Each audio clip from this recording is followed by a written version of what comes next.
welcome back to our channel. Today, let's read one of our favorite books, Magic Treehouse, book number 12, Polar Bears Past Bedtime by Mary Pope Osborne. Chapter 1. Are you serious? Ooh! The strange sound came from outside the open window. Jack opened his eyes in the dark. The sound came again. Ooh! Jack sat up and turned on his light. He put on his glasses.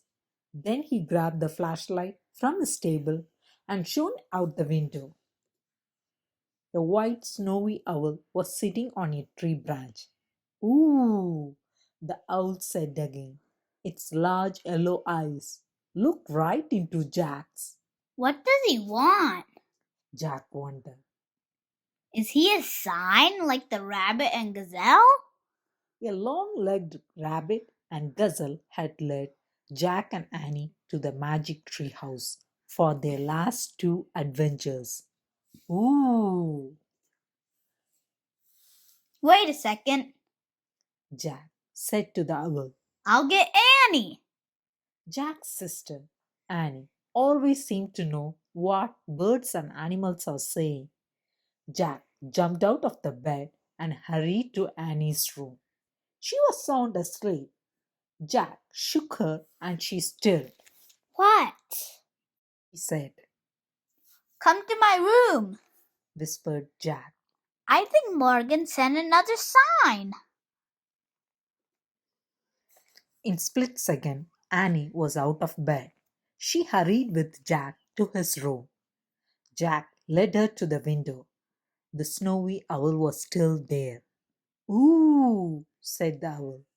Then he raised his white wings and took off into the night, He wants us to go to the woods. said Annie. That's what I thought. Said Jack. Meet you downstairs after we get dressed. No. He says go now. Right now. Said Annie. We'll have to wear our pajamas. I have to put on my sneakers. Said Jack. Okay, I'll put on mine too. Meet you downstairs. Said Annie. Jack pulled on his sneakers. He threw his notebook into his backpack. Then he grabbed his flashlight and tiptoed downstairs. Annie was waiting at the front door. They silently slipped outside together. The night air was warm. Moths danced around the porch light, I feel weird. said Jack. I'm gonna put on my real clothes. You can't, said Annie. The owl said right now. She jumped off the porch and headed across their dark yard. Jack groaned. How did Annie know exactly what the owl said? He wondered. Still, he didn't want to be left behind, so he took off after her. The moon lit their way as they ran down the street. When they entered Frog Creek Woods, Jack turned on his flashlight. The beam of light showed shadows and swaying branches. Jack and Annie stepped between the trees. They stayed close together. Ooh! Jack jumped in fear, It's just the white owl. said Annie, He's somewhere nearby. The woods are creepy. said Jack, Yeah. said Annie. In the dark, doesn't even feel like our woods. Suddenly, the owl flapped near them. Jack shone his flashlight on the white bird as it rose into the sky. The owl landed on a tree branch right next to the magic tree house. And there was a Morgan Le Fay, the enchantress librarian. Her long white hair gleamed in the beam of Jack's flashlight. Hello, Morgan called softly in a soothing voice. Climb up. Jack used his flashlight to find the rope ladder. Then he and Annie climbed up into the treehouse. Morgan was holding three scrolls. Each one held the answer to an ancient riddle that Jack and Annie already solved.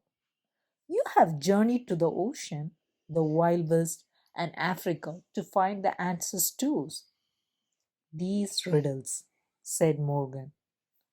Ready for another journey? Yes! Said Jack and Annie said together. Morgan pulled a fourth scroll from the folds of her robe. She handed it to Annie. After we solve this riddle, will we become master librarians? Asked Annie. And help you gather books through time and space? Said Jack. Almost, said Morgan. Before Jack could ask what she meant, Morgan pulled out a book and gave it to him. For your research, she said. Jack and Annie looked at his book title, Adventure in the Arctic. Oh, wow. The Arctic? Said Annie. The Arctic? Said Jack. He turned to Morgan. Are you serious? Indeed, I am, she said, and you must hurry, I wish we could go there. said Annie, pointing at the cover. Wait a minute. We'll freeze to death, said Jack. Fear not, said Morgan. I am sending someone to meet you. The wind started to blow. Meet us? Who? Said Jack. Ooh, said the snowy owl. Before Morgan could answer, the treehouse started to spin. It spun faster and faster. Then everything was still, absolutely still. Chapter 2. The Howling. The air was crisp and cold. Jack and Annie shivered. They looked out the window at the dark grey sky. The treehouse was on the ground. There were no trees, no houses, only an endless field of ice and snow. Morgan and an owl were gone. Read the riddles, said Annie, her teeth chattering. Jack unrolled the scroll. He read, I cover what's real and hide what's true, but sometimes I bring out the courage in you. What am I? I'd better write it down, said Jack, shivering. He pulled out his notebook and copied his riddle.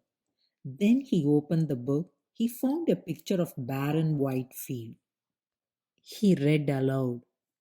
The Arctic tundra is a treeless plain. During the dark winter, it is covered with snow and ice. In early spring, snow falls, but the sky begins to get lighter. During the summer season, the snow and ice melt and sun shines 24 hours a day. It must be early spring now, said Jack. There's snow, but the sky is a little light. He turned the page. There was a picture of a man wearing a hooded coat with fur trim. Look at this guy, said Jack. He showed Annie the picture. We need his coat, said Annie. Yeah, said Jack.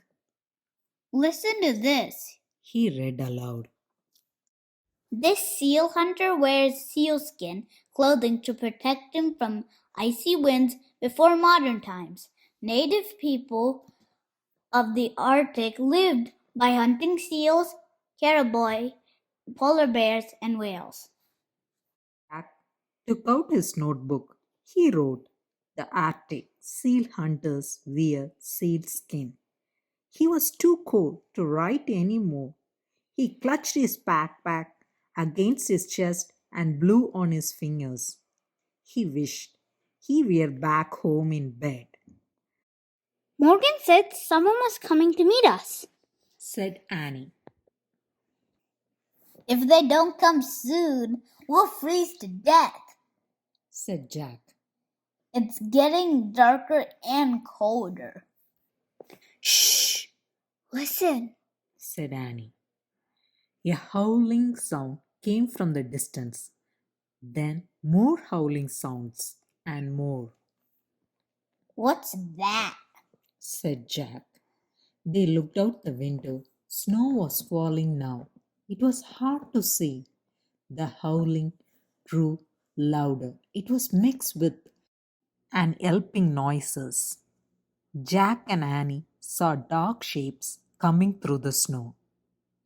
They seemed to be running toward the tree house, Wolves? said Annie, Great. That's all we need. said Jack. We're freezing and now a pack of wolves is coming for us? Jack pulled Annie into the corner of the treehouse. They huddled close together. The howling got louder and louder. It sounded as if the wolves were circling the treehouse. They whined and yelped. Jack couldn't stand it any longer. He grabbed the Arctic book.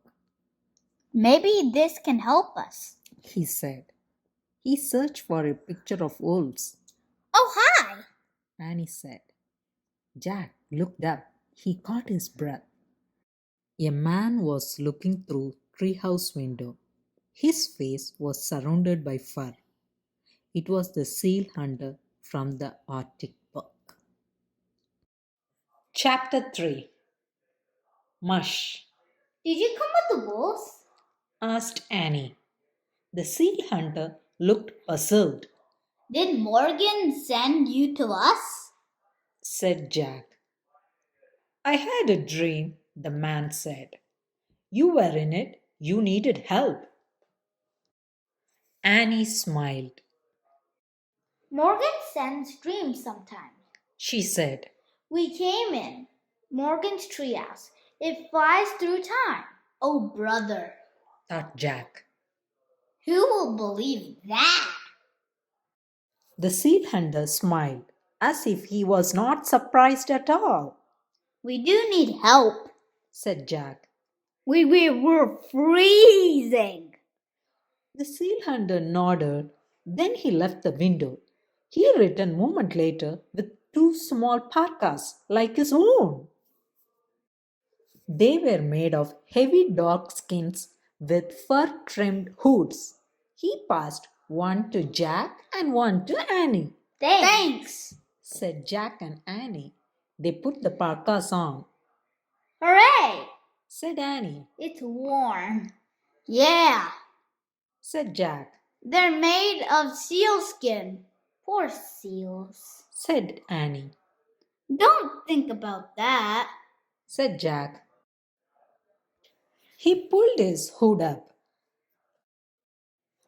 His head and upper body were very snug now. Only his legs, hands, and feet were still freezing, Oh, thanks. said Annie.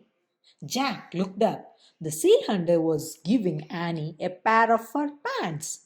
Then he handed a pair to Jack. Thanks. Said Jack. He quickly pulled the pants on over his jamas. Next, the seal hunter gave each of them a pair of fur boots and mittens. Jack took off his sneakers and pulled on the boots. He wiggled his frozen fingers into the warm mittens. I have a quick question. Jack said to the seal hunter. Do you know the answer to this riddle? He opened his notebook and read. I cover what's real and hide what's true. But sometimes I bring out the courage in you. What am I? The seal hunter shook his head. Come, he said to Jack and Annie. Then he disappeared from the window. What about those wolves out there? Jack called, but the seal hunter didn't answer. Jack grabbed the Arctic book and looked for a picture of the seal hunter. When Jack found his picture, he smiled. The seal hunter was standing beside a dog shed. Jack read. In the cold weather, The seal hunter travels by dog sled. Siberian huskies often howl like wolves. A lead dog controls the others. The sled's runners are sometimes made of frozen fish, rolled up in sealskin. Hey, Annie, they're not wolves, said Jack. they're... He looked up. Annie was gone.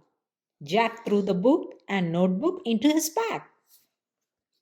But he was so fat in his furry clothes that the backpack wouldn't fit. Jack loosened the shoulder straps and tried to put the backpack on again.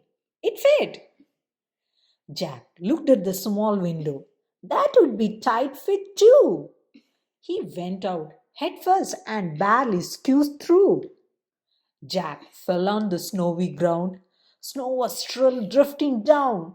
The air was misty white. Jack heard barking and howling. He moved carefully toward the noise. At first, he couldn't see the dog shell. But when he got closer, he counted 9 Siberian huskies. They had thick fur, big heads, and pointy ears. The lead dog barked at him. Jack stopped, He's telling you to climb on. said Annie. She was standing on the back of the sled. The seal hunter stood next to her in the snow. Jack jumped onto the sled next to Annie. The seal hunter cracked a long whip. Mush! He shouted. The huskies dashed off in a whirl of snow. Above them flew the snowy owl. Chapter 4 Snow House. The dog shell skimmed silently over the frozen tundra. The seal hunter ran alongside it. Sometimes he cracked his whip against the ice. The snowdrifts looked like giant white sculptures as the sun slipped behind the frozen hills. Then a full orange moon rose in the sky. The moonlight lit a small, rounded igloo in front of them. The dog slowed, then stopped. Jack stepped off the sled. Annie went to help unhitch the dogs. Jack took his book out and read about igloos. The word igloo means house in the language of native Arctic people. The house is built with blocks of snow. Dry snow is good wall material because it keeps in the heat. The temperature inside an igloo can be 65 degrees warmer than the temperature outside. Jack took out his notebook. He pulled off his mitten just long enough to write. Igloo means house, Come on, Jack, said Annie. She and the seal hunter waiting for him in front of the igloo. The dogs were leashed together outside. Jack hurried to join them. The hunter pushed aside animal skins covering the entrance. They stepped inside. A fat candle burned brightly. Shadows danced on walls of ice and snow. Jack and Annie sat on a fur covered platform. They watched as the seal hunter moved aboard. First, he lit a small stove. Then he slipped outside. He came back with Snowball and chunks of frozen meat. He put the Snowball in a pot over the stove. Then he added the meat. What's he making? Asked Annie. Jack pulled out his notebook and found a picture of the hunter cooking. He and Annie read the words silently. There was a time nearly all of the Arctic people's food and clothing and tools came from Arctic animals, especially the seal. Nearly every part of the seals could be eaten. Lamps were fueled with seal fat. Clothing were made out of seal skin, and the knives and needles were carved from seal bones. He must be boiling seal meat, Said Jack. The poor seals. Said Annie. The seal hunter looked up. They are not poor, he said. They helped us because they know we would die without them. Oh, said Annie. In return, we always thank the animal spirits, said the seal hunter, How do you do that? said Jack. We have many special ceremonies, said the seal hunter. He reached under the fur covered platform and took out two wooden masks. Soon there will be a ceremony to honor the spirit of polar bear, he said. I carved these masks for the ceremony, Polar bears? said Annie. Yes, said the hunter. Just as the seal has given us many gifts, so has a polar bear, Like what? said Jack. Long ago, polar bear taught us how to live in the ice and snow, said the seal hunter. Taught you?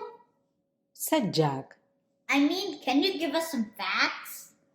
The seal hunter smiled. Yes, he said. A polar bear catches a seal when the seal comes up to breathe through a hole in the ice. The older seal hunters watched the polar bear and learned.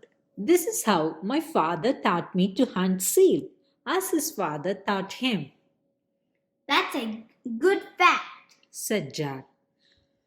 The very first of my people learned to make igloos from polar bears, said the hunter. The polar bears built snow houses by digging caves in the drifts. Another good fact.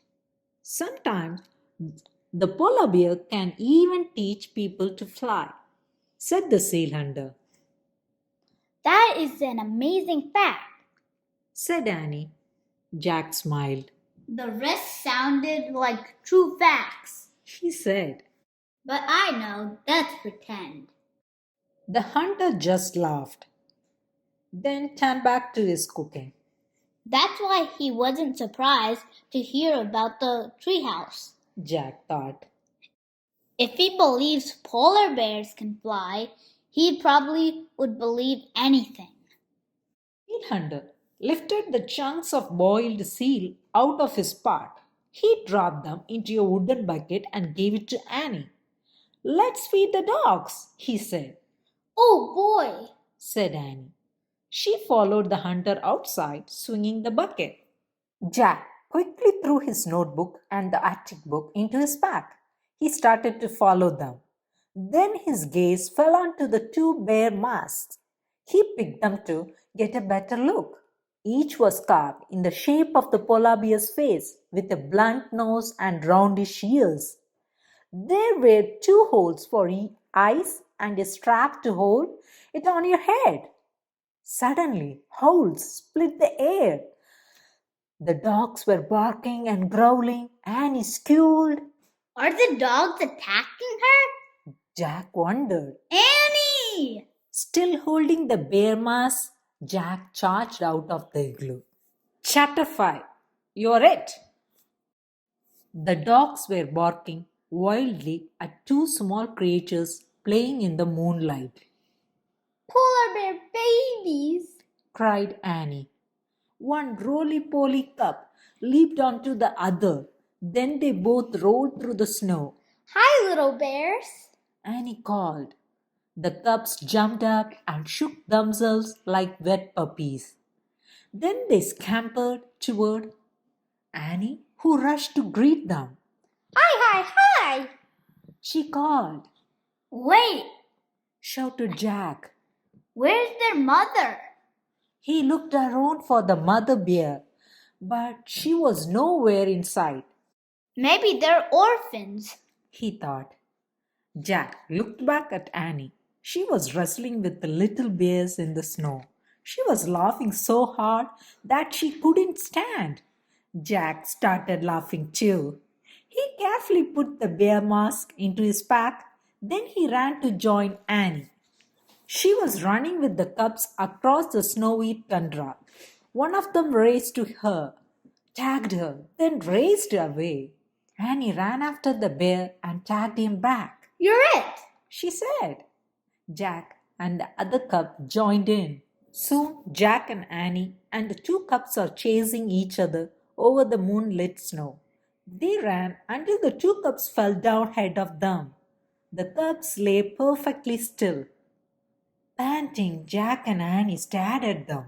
Are they hurt? Annie wondered out loud. Jack and Annie ran to the cubs. Then, just as they leaned down to see if they were all right, the cubs jumped up. They pushed Jack and Annie over and scampered away, They were pretending. said Jack. He laughed. They were on their backs, sliding down the bank on the ice covered sea. Jack and Annie laughed, It's like sledding. said Annie. Let's try it. Okay. Said Jack. But then we have to go back. Jack followed Annie up the snowbank. He clutched his pack in his arms. Annie lay on her back. She whooped as she slid down the ice. Jack followed her. Watch out below. He shouted. The little bears were sitting at the bottom of the snowbank. One gently rapped Jack in the face with her furry paw. Then she lay down, I'm tired too. said Annie. Yeah. Said Jack. Let's just rest for a minute. Jack and Annie looked up the orange moon as they lay beside the cubs.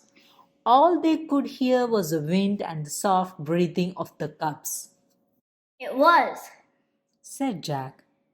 But we'd better head back to the igloo. The seal hunter's probably looking for us. Plus, we have to solve the riddle. Jack rolled on into his side and tried to stand. Crack, Uh-oh. he said. He went back down on it to his knees, I think we're on thin ice. What do you mean? said Annie. She started to stand. Another crack rang out, Uh-oh. she said. She carefully lay back down. The polar bear cubs moved closer to Jack and Annie. They made little crying sounds. Jack wanted to cry too, but he took a deep breath. Let's see what our book says. He said. He reached into his pack for the Arctic book. He took the mask out first and handed them to Annie. I took these from the igloo by mistake. He said. As he started to reach for his Arctic book, he heard the loudest crack of all. Crack, We're not even moving and the ice is cracking? said Annie. Just then there was a new sound, a low, smarting sound. It came from the top of the snowbank, about 50 feet away. Jack looked up. Staring down at them was a giant polar bear, The polar bear's mother. whispered Annie. Chapter 6. Flying Bears. The cubs whimpered louder, They want to go to her, but they're afraid of ice. whispered Jack. Annie petted the cubs. Don't be afraid. She told them. You'll be back to your mother. Big polar bear growled. She paced back and forth, sniffing the air. Annie kept patting the two cubs and whispering to them. Jack looked in the book for anything that might help. Finally, he found something. Even though a female polar bear can weigh as much as 750 pounds, she can walk on ice too thin to hold a person by balancing her weight and sliding her paws over the ice. Oh man, that's incredible. Whispered Jack. He watched the mother polar bears walk down the snowbank. One large silent feet. She crept about at the edge of the frozen sea. She tried to step onto the ice, but each time she did, it cracked, and she had to retreat. At least she found a firm spot. Then the polar bear stretched out four legs and lay on the ice. Slowly she moved forward, pushing herself with the claws, Is she coming for her babies? said Jack. Or is she coming to get us? I don't know. Said Annie. Hey, let's put on our masks. What for? Said Jack. Maybe they'll protect us? Said Annie. Maybe she'll think we're polar bears too. Oh, brother. said Jack. But Annie gave him a bear mask. He took off his glasses and slipped it on.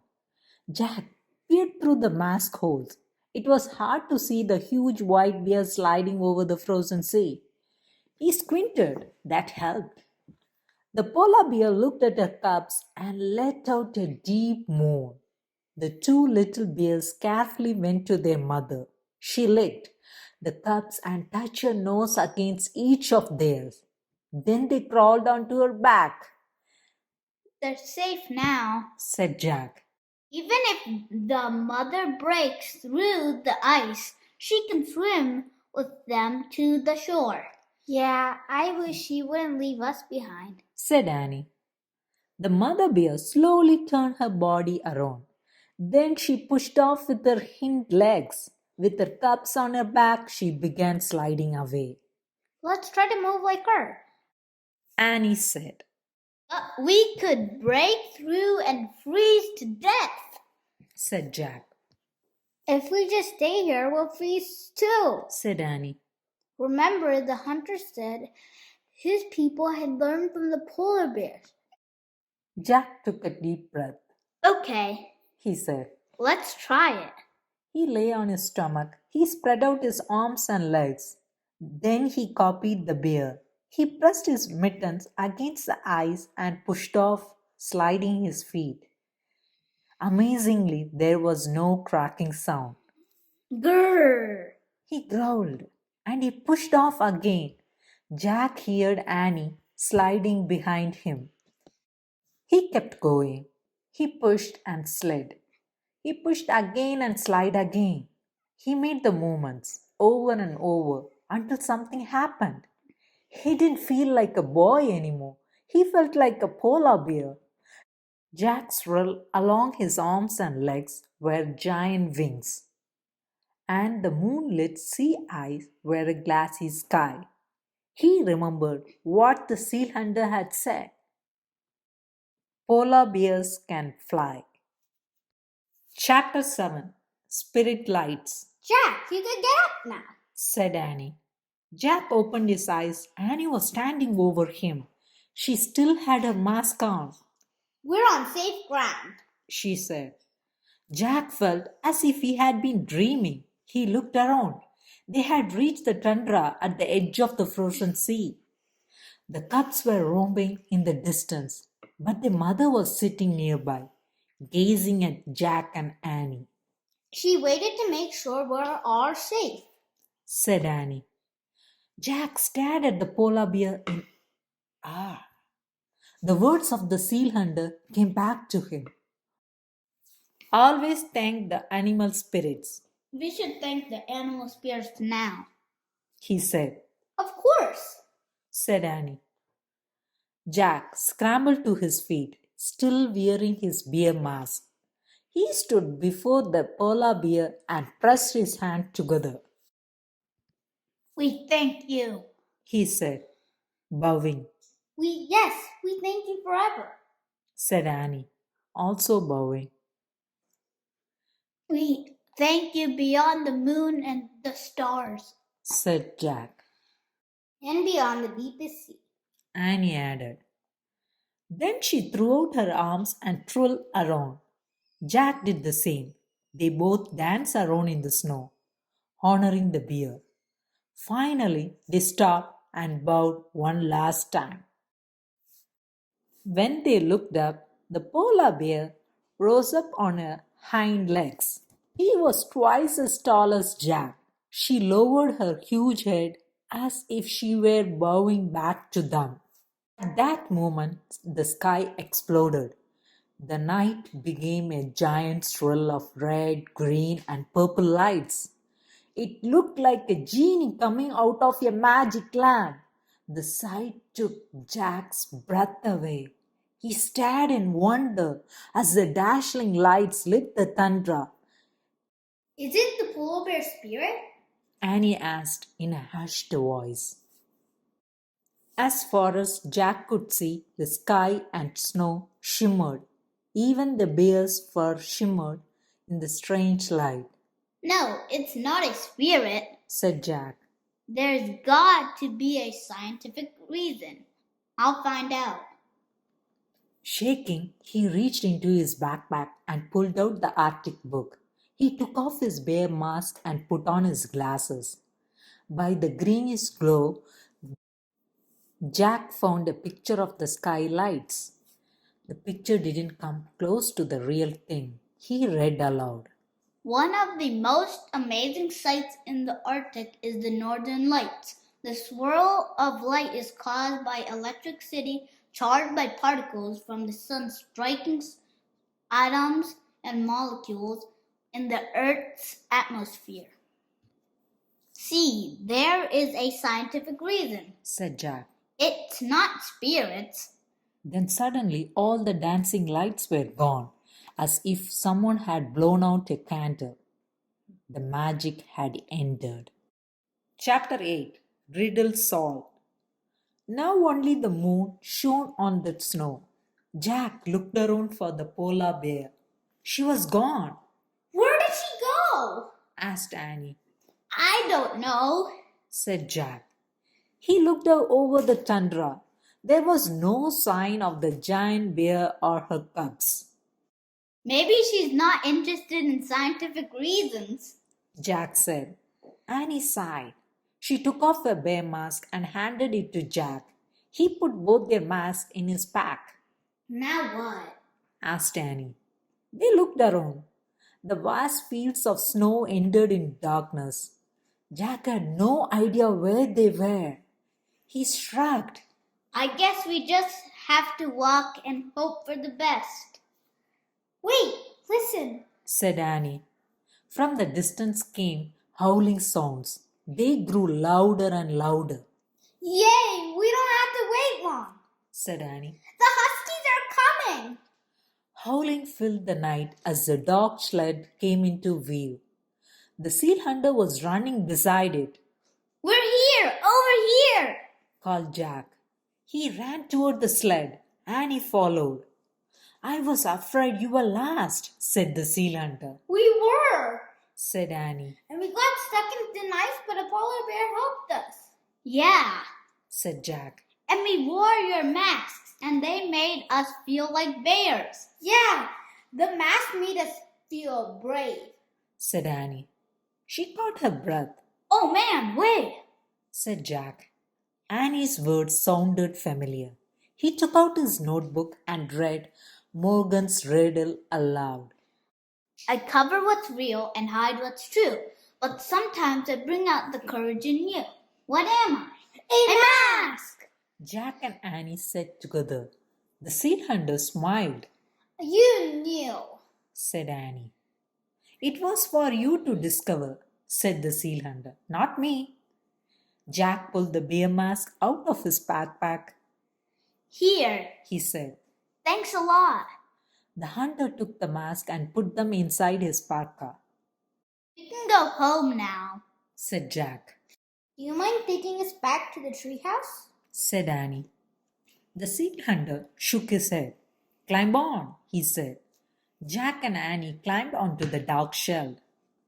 Mush, said the seal hunter. Mush, said Annie. Mush, said Jack. Snow began to fall as they took off across the dark ice. Chapter 9 Oh no, one more? By the time the dog sled arrived at the treehouse, the snowstorm had become a blizzard. Can you wait just a minute? Jack asked the seal hunter. So we can check something? The hunter nodded. His dog whined as Jack and Annie climbed through the treehouse window. Jack grabbed the scroll that held the riddle. He unrolled it. The riddle was gone. In its place was one shimmering word. Mask. We did it, said Annie. The treehouse will take us home now. Great, said Jack. Let's say goodbye to the seal hunter and give him back his clothes. They quickly pulled off their sealskin clothing and their boots.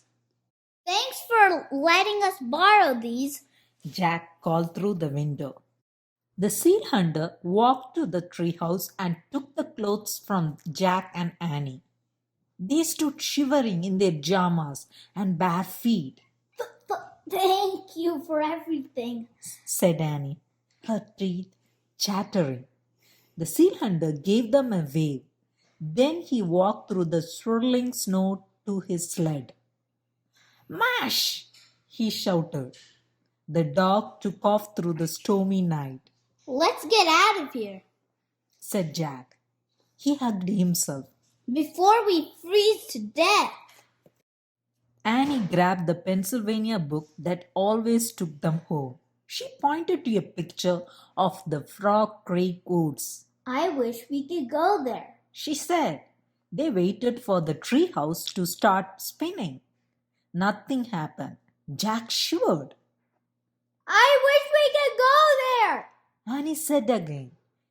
Again, nothing happened, What's going on? said Jack. He looked around the treehouse. The four scrolls with the solved riddle answers were the words. Look at the letters. The first, not the rest. Discover the place that you love the best, Oh no! said Annie. Another riddle? Okay. Let's stay calm. Jack said, shivering. Look at the letters, the first, not the rest. Okay, the first letters in this riddle are Latlt. That does not make any sense. Annie broke in. Icy winds battered the treehouse. Snow blew inside, We have to hurry. said Annie. Jack was freezing. He looked around wildly. Letters!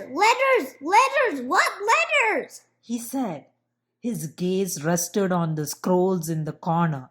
Maybe we should look at the letters of the answers. He said, Right. said Annie. They began unscrolling the scrolls. The scroll from their adventure under the ocean said, Oyster. The scroll from the trip to the Wild West said, Echo. The scroll from the journey to Africa said, Honey. The scroll from the Arctic said, Mask, Oyster, echo, honey, mask. said Jack. Their first letters are OEHM. They could spell Hemel or meh Said Annie. or home. Said Jack. Home! Cried Annie. That's the place we love the best. Jack unrolled the fifth scroll again. The riddle was gone. In its place was one shimmering word. Home. Yay! She grabbed the Pennsylvania book. I wish we could go home. Home. The treehouse started to spin. It spun faster and faster. Then everything was still. Absolutely still. Chapter 10. Master Librarians. Warm air washed over Jack. It felt wonderful. You have succeeded in your quest, said a soft, soothing voice. Are you glad to be home? Jack opened his eyes. Morgan Le Fay stood in the moonlight. Yes, He said, we solved all of our riddles. said Annie. Indeed, said Morgan. You have proved that you can find answers to very hard questions. She reached into the folds of her robe and took out 2 thin pieces of wood. Magic library card for each of you, she said. She gave one to Annie and one to Jack, Oh man. said Jack, feeling the card. The wooden card was as thin and smooth as an ordinary library card. On its surface shimmered the letters M and L. These are your master librarian cards, said Morgan. You are the newest members of the ancient society of master librarians. What do we do with them? Jack, take them on your future journeys, said Morgan. Only a very wise person or another master librarian will be able to see the letters. These will be the people who can help you, Wow. said Annie. Can we go on a mission right now? Now you must go home and rest, said Morgan. I will come back for you soon. Jack and Annie put their secret cards in their packets. Then Jack took out the Arctic book and put it with other books. Goodbye. He said. See you soon. Annie said to Morgan. Morgan gave them a little wave. Jack and Annie climbed down the rope ladder. As soon as they stepped onto the dark ground, they heard a roar. They looked up. They saw a blur of wind and a light high in the oak tree. Then all was silent. Morgan and her magic treehouse were gone. Jack reached for his magic library card. When he felt its tingly warmth, he knew that amazing adventures lay ahead. Let's go, He said. He turned on his flashlight. The woods don't feel scary like they did before, said Annie as they walked through the trees. I'm not afraid anymore. Me neither, said Jack. Hey, the darkness is like a mask, said Annie. Yeah, said Jack. It hides the day, but it brings out your courage. They came out of the woods. Jack saw their house in the distance. It looked warm and cozy. The porch light glowed. The moon shone overhead. Home, he whispered. Home, said Annie. She started running. Jack took off after her, running to the place that they both loved the best.